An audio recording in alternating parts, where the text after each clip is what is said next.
સહકારી ક્ષેત્રની સંસ્થાઓ જ્યારે કોઈ પણ શક્તિશાળી માણસોના હાથમાં આવે ત્યારે એ જાગીર તો બની જાય છે.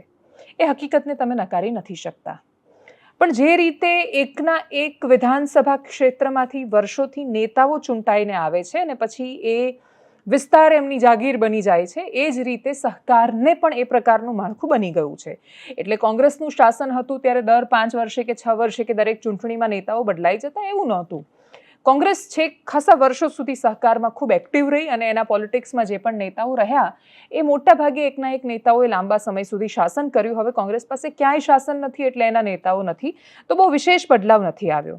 પણ વિશેષ બદલાવ તો બીજી વાતમાં પણ નથી આવ્યો અને એ છે ભરતીની પારદર્શિતા કે પછી એની પ્રક્રિયામાં. સહકારી જગ્યાએ ભરતીની જાહેરાત પડે એટલે કોન્ટેક્ટ તમારે લગાડવા પડે. ખાલી કોન્ટેક્ટથી કશું ન થાય, તમારે પૈસા આપવા પડે. એ પારદર્શિતા ન જળવાય ત્યારે સમસ્યાઓ થાય. ભાવનગર ડિસ્ટ્રિક્ટ કોઓપરેટિવ બેંકની ભરતી હતી. 80 થી 82 જેટલી એમની બ્રાન્ચ છે. 80 જગ્યાઓ પર ક્લર્કની એમણે ભરતી કરવાની હતી. અમદાવાદની ઓમ નામની એજન્સીને એમણે આ પરીક્ષાની આખી પ્રક્રિયા સંભાળવાનું કામ આપ્યું. 1200 લોકોએ ફોર્મ ભર્યા, 800 જેવા લોકોએ એક્ઝામ આપી, પણ 800 લોકોને ખબર નહોતી કે ટાઈમપાસ કરવા જઈ રહ્યા છે, કેમ કે આ 80 લોકો માટે પરીક્ષાનું કોઈ વિશેષ મહત્વ બનતું જ નહોતું. પરીક્ષાના કોઈ આરઆર નહોતા, એટલે રૂલ્સ એન્ડ રેગ્યુલેશન રિલીઝ ન થયા. કોઈ સિલેબસ નહોતો, કોઈ એનું ફોર્મેટ નહોતું. તમે એક્ઝામ આપવા જાઓ તો કોઈ બાયોમેટ્રિક નહોતું, કોઈ સીલ નહોતું પેપરમાં. પેપર જેવું પૂરું થયું એટલે પેપર, OMR, કોલ લેટર બધું જ લઈ લીધું જેથી કોઈ ક્લેમ ન કરી શકે. અને પછી જે રીતે એડવાન્સમાં બહુ પહેલેથી આગાહી કરી દેવામાં આવી હતી કે આ 80 જગ્યાઓ પર આ જ લોકો લાગવાના છે, કેમ કે એમના સગા છે. ને બીજું, સગા છે એટલે પૈસા નથી આપે એવું નથી. પર કાઉન્ટ એટલે પર હેડ ઓલમોસ્ટ 30 થી 35 લાખ રૂપિયા નોકરીમાં લેવાયા છે એવો આક્ષેપ કરાયો અને એના પછી રિઝલ્ટ આવ્યું તો એના એ જ લોકો લાગ્યા. એક ઉદાહરણ છે કે જે આ ભાવનગરની જે બેંક છે તો એના ચેરમેન છે રસિકભાઈ, તો રસિકભાઈના ભત્રીજા પણ આ નોકરીમાં લાગેલા છે. એટલે તમે જ્યારે આ 80 લોકોનો આંબો કાઢો પરિવારનો અને પછી એ આંબોમાં એમની શાખાઓ જુઓ તો તમને દેખાય કે આ શાખામાં આ બ્રાન્ચમાં આ માણસ મેનેજર છે, આ બ્રાન્ચમાં આ માણસ ડિરેક્ટર છે, કોઈને કોઈ રીતે સંકળાયેલા છે. એટલે કાં તો દીકરો છે, કાં તો ભત્રીજો છે, કાં તો ભાણિયો છે, એ રીતે સગાઓમાં નોકરી આપી. સગાઓમાં નોકરી આપવી હોય તો બાકીના 80 સિવાયના જે આ 700-800 માણસ છે એમનો ટાઈમ કેમ બગાડવાનો? એજન્સી કેમ હાયર કરવાની? પૈસા જ લેવા છે, ટેન્ડર બહાર પાડો. આ કેટલાય સમયથી કહેવાય રહ્યું છે. LRDમાં કહ્યું, બિન સચિવાલયમાં કહ્યું અને હવે થાકી ગયા. છેલ્લા 5 વર્ષથી સરકારને એ સૂચન કરવામાં આવે છે કે સરકાર તમે પરીક્ષામાં ટેન્ડર બહાર પાડો. આ બધી ઝંઝટ જ ખતમ. ટેન્ડર ભરવા દો લોકોને. એમ બી સરકારી નોકરીની બહુ લાઈ છે ને, ગમે તે થાય, ચોરી કરીને, પૈસા આપીને, ગમે તેમ કરીને ઘૂસવું છે સરકારી વ્યવસ્થામાં. 35 લાખ રૂપિયા આપીને ક્લર્ક બનેલો જે માણસ છે એ કંટોળા કોઈની મદદ કરવાની. શું મદદ કરવાના આ લોકો? આ લોકો તમને એવું લાગે છે કે બેંકમાં ટ્રાન્સપરન્સી ને સરસ વહીવટ કરશે? એ લોકો જે 30-35 લાખ રૂપિયા આપીને સિસ્ટમમાં આવે છે એ સિસ્ટમ સુધારવાના છે. એમને પણ સરકારી નોકરી જ્યારે કોઈને લાગે છે, ખૂબ મહેનત કરે છે, અતિશય મહેનત કરે છે. 50,000 લાખ રૂપિયા પગારવાળા, એટલે તમે કોઈ સેક્શન ઓફિસર કે નોટ જસ્ટ વન પોઝિશન, કોઈ એન્જિનિયર કે એવી ઘણી બધી નોકરી છે. એમાં લાગેલા માણસો શું ખાલી પોતાના પગાર પૂરતું કમાય છે? ખુશ થઈ જાય છે સિવિલ એન્જિનિયરને સરકારી નોકરી મળે ત્યારે બધા મલાઈદાર નોકરી મળી છે એવું આજુબાજુવાળા માણસો કહે છે. એટલે એમ પણ ચોર ઘુસાડ્યા છે આપણે સરકારી વ્યવસ્થામાં. એટલો બધો કાટ લાગી ગયો છે કે ભારત અને ભારતની સરકારી વ્યવસ્થા પોતાના ભારથી તૂટી પડવાની છે અને શરૂઆત એનું ગુજરાતથી થવાની છે.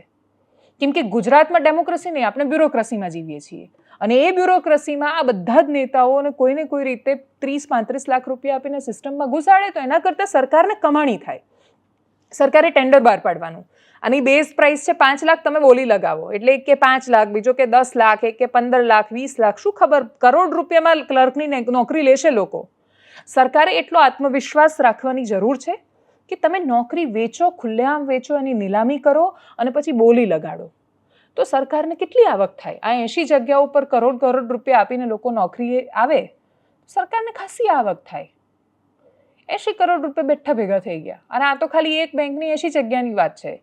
સ્ટાફ નર્સમાં કેટલા? તો 1800 જગ્યા છે. બિન સચિવાલયમાં કેટલી? આટલી. LRD તો ક્યાં? LRD માટે લોકો પૈસા આપીને નોકરી આવશે. 25 લાખમાં પેપરો વેચાય છે. શિક્ષક બનવા માટે લોકો પૈસા આપવા તૈયાર છે. 25 લાખમાં તમે આરામથી શિક્ષકની નોકરી વેચી શકો છો ગુજરાત રાજ્યમાં.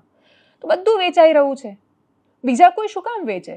સરકારને કહો તમે વેચાણ શરૂ કરી દો ને આ ખરીદ વેચાણ સંઘ એક અલગ એની નિમણૂક કરો અને એનું કામ ટ્રાન્સપરન્સીથી વેચાણ કરવાનું નોકરીનું. કેમ કે આ જ બાકી રહ્યું છે. એક બાજુ પારદર્શિતાની વાતો અને દાવાઓ થાય છે અને બીજી બાજુ સહકાર જેવા ક્ષેત્રમાંથી પણ એક પદ્ધતિ જે વર્ષોથી ચાલી આવેલી છે હજી સુધી નથી બદલાઈ. આ ન બદલાયેલી પરિસ્થિતિ ગુજરાત રાજ્યને ક્યાં લઈને જશે? તો જવાબ છે કે છીએ એનાથી હજુ નીચે. આપણને એવું લાગતું હોય કે આપણે માત્ર આર્થિક માપદંડોથી કે સમૃદ્ધિથી બહુ ઊંચાઈ પામી લઈશું તો આપણે ભૂલ કરી રહ્યા છીએ. જે સમાજની નીતિમત્તાનું અને નૈતિકતાનું અધપતન થઈ જાય એ સમાજને કોઈ નથી બચાવી શકતું. જે સમાજમાં એની વ્યવસ્થા કરપ્ટ થઈ જાય એ સમાજને કોણ બચાવવાનું છે?